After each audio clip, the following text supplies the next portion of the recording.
Hey, what's going on everyone? I'm the OP Jellicent, and we're team building for our 4th game in the IBL D-League, up against Willie and his Brisbane Scythers right here. I believe he's coming into this game 1-2, so not the best record. We are still undefeated right here, with a 3-0 record, so we definitely want to try to keep that out, of course. I'll be going over the matchup as a whole right here, going over each of Willie's Pokemon, then I'll go over my team one by one, so that should definitely be very cool. Let's go ahead and get right into Willie's rosters. So they have a Celesteela right here to go ahead and start off. The Dox is Suicune, but that's actually for a later week. Celesteela is their first Pokemon, which is obviously very annoying. It kind of walls everything on my team besides Thunderous Sigh.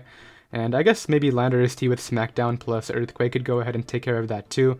I've actually seen Sugar Berry Celesteela be a thing before in this matchup, where you can go ahead and take a Smackdown and then take an Earthquake after with your Sugar Berry, and then go ahead and HP Ice Landorus T. So I could definitely see that being something to try to do right here, but other than that, it's probably just going to go ahead and run like a Leech Seed defensive set. I'm not really anticipating Autotomize because I have a lot of good priority on my team, and Autotomize doesn't really have a way to break through my Thundurus considering it's not a Zmon, so it'll probably be a bulky set right here, maybe Wakan Berry if they do want to sponge a hit from Thundurus, but that's really all there is to Celesteela right here. Just gotta make sure I have ways to break it. Clefable is their second Pokemon. I'm actually really hoping they bring Magikarp Clefable, not Unaware, because my first Pokemon, as you guys can see on the top, is actually a setup sweeper for this game, and I've been wanting to bring this particular setup sweeper the entire season, but this is the opportunity where I found it, and Unaware Clefable is one of the stops to that, so best case scenario is they bring Magikarp. I really don't mind any sort of Cosmic Power or Calm Mindset, because my Empoleon does get access to Roar, and I can just go ahead and phase them around, so I'm not really too worried about that. I guess maybe as a last-ditch effort, if they have like no Pokemon left, they could try to Cosmic Power up, and that could potentially beat me late game, because obviously you can't phase out a Pokemon that's... You can't really phase out a Pokemon when there's no Pokemon on the back, basically, so that could definitely be a big threat. Arcanine right here is another Pokemon on their team, which Bandit Arcanine is actually a threat. I don't really have good switch-ins to the combination of Close Combat and Flare Blitz right here. Flare Blitz kind of kills everything. I guess defensive Landorus could be a good response, but obviously, if it's defensive Arcanine, they could go for Will-O-Wisp and whatnot. Could be very scary. I could even see like HP Ice Arcanine coming to help take on Landorus too. Maybe weaken it for another threat. All things possible right there. Tangrowth right here is another Pokemon on the team. So Arcanine Tangrowth is kind of like their main bulky core right here alongside Celesteela. They actually have a lot of bulk now that I look at it. It's more of a balanced team right here, more than anything right here, but Tangrowth is a really good response to Pokemon like my Thundee-Eye if it is obviously an Assault Vest set. Unfortunately for them, my Thundurus-Eye is actually a Z-move user, so they kind of have to anticipate whether I'm going to be like a Nasty Plot with Z Sludge Wave and whatnot, so that can be very scary for them.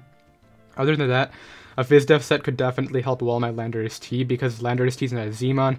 I cannot run Flyinium Z or Z Sludge Wave or anything like that. Could also help take on my Mega Lopunny, so I could see like Rocky Helmet Fizdef definitely being a thing right here. Latios is the next Pokemon. Really annoying Pokemon because Scarf Latios kind of kills everything.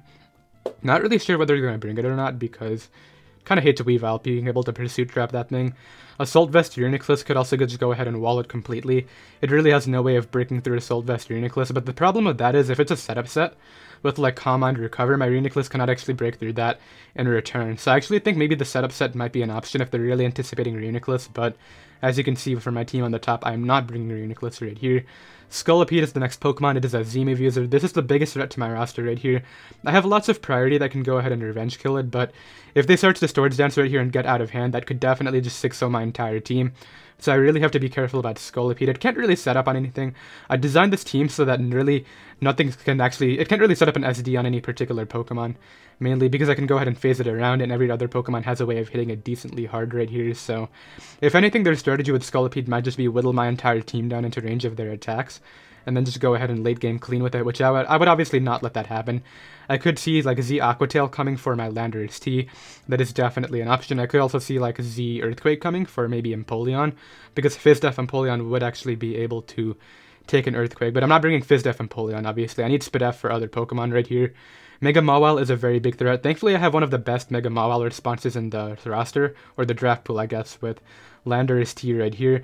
Obviously, I know it gets access to Ice Punch. Yache Berry is an item that they do have to keep in mind, of course, and other than that, my roster doesn't really switch into Mega Mawile, so I gotta be really careful right here when trying to pivot around that thing.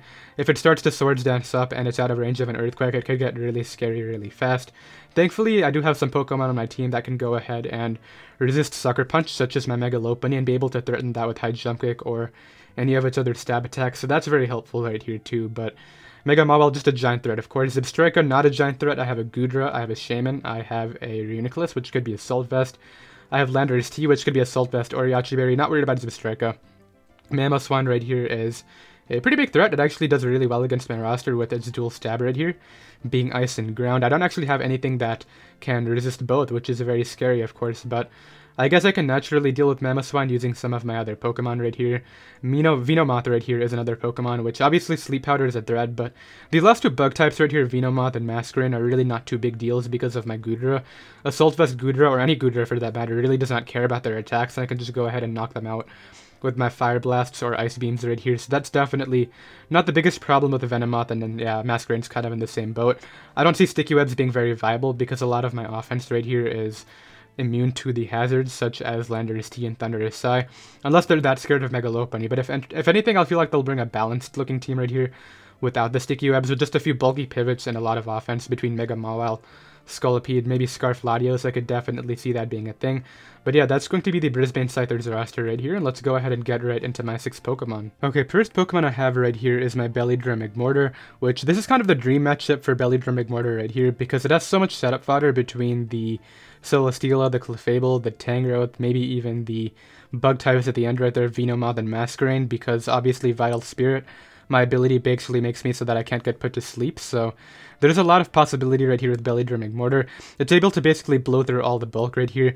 I have Normalium Z Bellydrum to just be able to go ahead and maximize my health right here. Basically after what Z Bellydrum does is basically it recovers your health up to full, and then you basically just go down to 50% and you get your Bellydrum boost. So that's very helpful.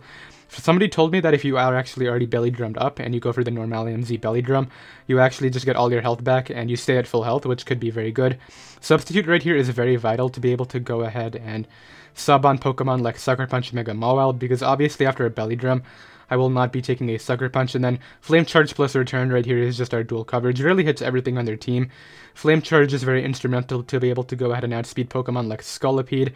I could sub on the Protect too in case they try to protect the Scout my move, or maybe just try to outspeed me the next turn, which could be very good right here. Another option against a defensive Arcanine is actually just Bellydrumming up and going for that Normalium Z Breakneck Blitz into the Arcanine. I can actually just go ahead and straight up OHKO it like that. Whereas if they're at full health and I don't have Rocks up, a regular return at +6 has a chance to not knock it out, and then we could get roared out, which could be pretty bad. So I definitely think that that's also an option right here. But ideally, we can go ahead and sweep with Bellydrum Magmortar. The matchup is kind of perfect, so hopefully that can go ahead and work out. And let's go ahead and get right into my second Pokemon. Okay, next up right here, I have pretty much another Stall Breaker on the team. By the way, I forgot to mention about my Magmortar. It does not have a nickname this week because when I received the Pokemon, apparently you cannot actually change the nickname. Once you, if you're not the original trainer, basically, you can't actually go to the name rater and change the nickname, so it's meant to be nicknamed Vitality, but unfortunately that can actually not be nicknamed this week, so we just have Magmortar, and my second Pokemon right here is a Sub-Encore Mega Lopunny. We do have nicknames for the rest of the team right here, of course, and basically just return Drain Punch. I love the Sub-Encore because if they try to ever go for a healing move on something like Clefable right here, or maybe a Thunder Wave, I can just go ahead and Encore them into that after scouting their move with Substitute, which could be very beneficial right here. If I do sub up on a Leech Seed from the Celesteela, I can go ahead and Encore it into that as well, and basically just start firing off Drain Punches. Those are all really good scenarios right here. We actually can run Adamant Nature again this week. I ran Adamant Nature last week against Sock, and once again, my opponent's fastest Pokemon besides the Latios and Scolipede is the Zebstrika, and I only need 236 speed right here to be able to outspeed that thing, so Adamant Nature can be very helpful right here, but basically this thing kind of doubles as both a Stall Breaker and an offensive Pokemon against Pokemon like Latios, Scolipede, Zebstrika. It's able to pressure those, but the Sub-Encore is just really nice against all their bulk, so Mega Lopunny right here should be able to do quite a lot of work, and let's go ahead and get right into my third Pokemon. Alright, rounding out the first half of the team right here, I have my GoFed T-Sab, my Empoleon right here, which is running a Shika Berry set. This is my initial response to quite a few Pokemon, mainly the Clefable and the Latios. Potentially the Mega Mawile too, depending on what moves it has. If it doesn't have Thunder Punch, I might be able to take a few attacks, but it's a very Spadef set right here with the Shika Berry just to be able to help out against potentially Earthquake Tangrowth, potentially the Celesteela's Earthquake as well. Those are all things I do need to keep in mind. And basically I can go ahead and roar out that Clefable if it tries to set up and starts to get out of hand. This is also my Stealth Rocker for the team. Knockoff is great to just knock off lefties from all their bulky Pokemon, whether it is the Celesteela, the Clefable. Getting rid of the Latias Choice Scarf right here could be very good too. One thing that I do have to keep in mind is Specs Latias Thunderbolt does 2-hit KO me, and that's actually a giant threat to this team as a whole, because as you can see, besides Empoleon, nothing actually takes a Dragon-type attack right here. So Latios, I'm just going to have to predict around it if at all possible, but I'll probably go Empoleon initially and scout the move, scout the damage, because if they're not Choice Specs, if they're like Choice Scarf or whatever, I can definitely go ahead and take a couple attacks from that thing. Thunderbolt does like 49 max. I can maybe throw up my rocks, knock off that Scarf, that could all be very good right here. And Scald is obviously just my one attack right here, can potentially burn things that may want to switch in, such as the Tangrowth, but really the rocks are our knockoff right here, the big thing, just be able to utility, just a lot of utility right here with those 3 moves right here. Phasing around Scolipede could be very good right here too.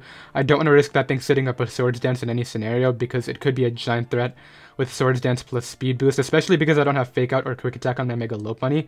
I really need to make sure that thing cannot set up on any Pokemon right here, so we have Roar on this thing to just be able to phase that thing around as well as the Clef, and let's go ahead and get right into the second half of the team. Alright, moving into the second half right here, I have a defensive Landorus T, very defensive actually, nearly max defense. We have 244 HP, which is basically designed to help me take hits for Mega Mawile as well as potentially the Zebstrika.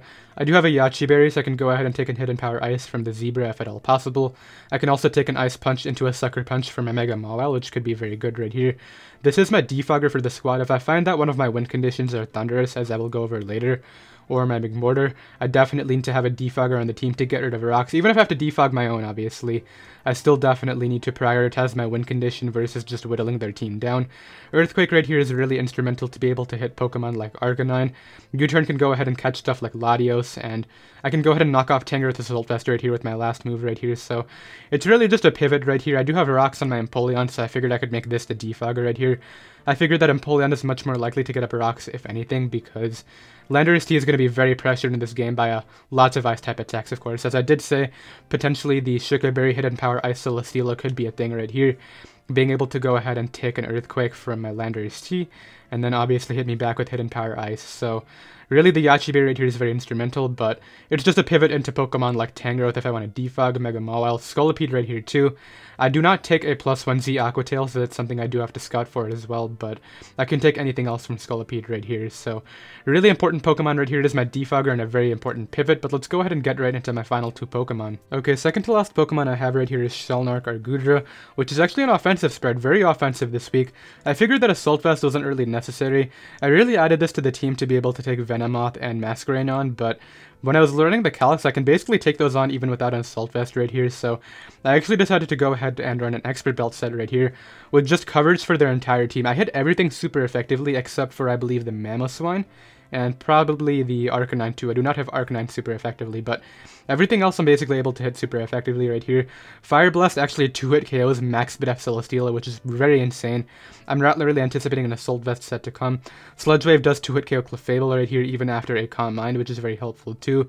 Obviously Fire Blast hits Tangrowth. The Latios cannot actually knock me out with a 1-hit in general. Even a Draco Meteor is a roll with Specs, which is really helpful, just due to Gudra's monster Speed F stat right here, so I figured that while it could still be a Spidef pivot into Pokemon that want to hit me with special type attacks, I could obviously run a more offensive spread right here. My speed on the set is basically just for the Mega Mawile.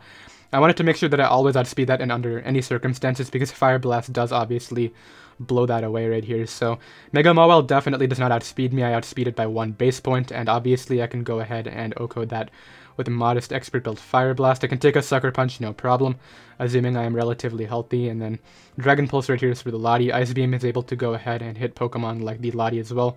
Basically just makes the prediction game a lot less scary right here, so that's definitely very good. And I'm excited to try out Offensive Goodra. Hopefully I can go ahead and put in some work right here, but 1 Pokemon left, a very important one too, as every other Pokemon is important in this game, just because they have such a scary roster. But let's go ahead and get right into my final Pokemon. Alright, 6th and final Pokemon right here is a Sub-Nasty Plot Thunderous Sai, with absolute max speed just to be able to go ahead and take on the Latios, because obviously Latios hits base 110 speed, we are base 111, so might as well take advantage of that. I really like the sub right here because in case they try to protect with the Scolipede, I can sub on that turn and just go ahead and Thunderbolt it. I actually have sub on quite a few mons, as you guys saw. I have it on my Mega Lopunny with sub Encore too, and I have sub Bellydrum McMortar. Sub does a lot of work right here, just to be able to scout for Mega Mawile, Sucker Punch. It's able to go ahead and sub up on Scolipede's Protect, which is definitely very helpful. This is one of my better ways of breaking through that Celesteela, obviously, so that's going to be very important right here too. After a Nasty Plot, I basically OHKO the entire roster, and because of my Zapblade, I actually have a chance to 2-hit KO Clefable with the, obviously, the Thunderbolt right here, even if it's a Spit F set, so that can definitely be very good right here. Zapblade Thunder is just so strong right here, it basically hits everything. Dark Pulse right here is mainly for that Latios, of course. I figured that HP Ice is not really worth earning right here. Let's just go ahead and hit that Latias as hard as possible, and if it is Choice Scarf, I'll know based on whether it outspeeds me or not. Ideally, I'm behind a sub when that happens because I can go ahead and switch out the next turn based on what move they went for. That could definitely be a scenario I see right here, but yeah, this is also just a really nice bulk breaker against their team as well. It's able to just go ahead and sub, take attacks from anything really, and just go ahead and Nasty Plot up and fire off some really strong attacks right here. I was considering bringing an Agility set as a secondary win condition alongside my Bellydrum McMortar, and that's probably better, but I really want the Bellydrum McMortar win right here, so that's my only win condition going into this game right here. I have no other strategy besides Bellydrum McMortar. We're going for that win, and ideally that can go ahead and work out. And yeah, that's going to be this matchup, so be sure to go ahead and check out my opponent down below in the description. The match will be going live exactly a day from when this video went live, so 24 hours from 10 AM Eastern. On Monday will be when the live goes up, and I'll see you next time. Later.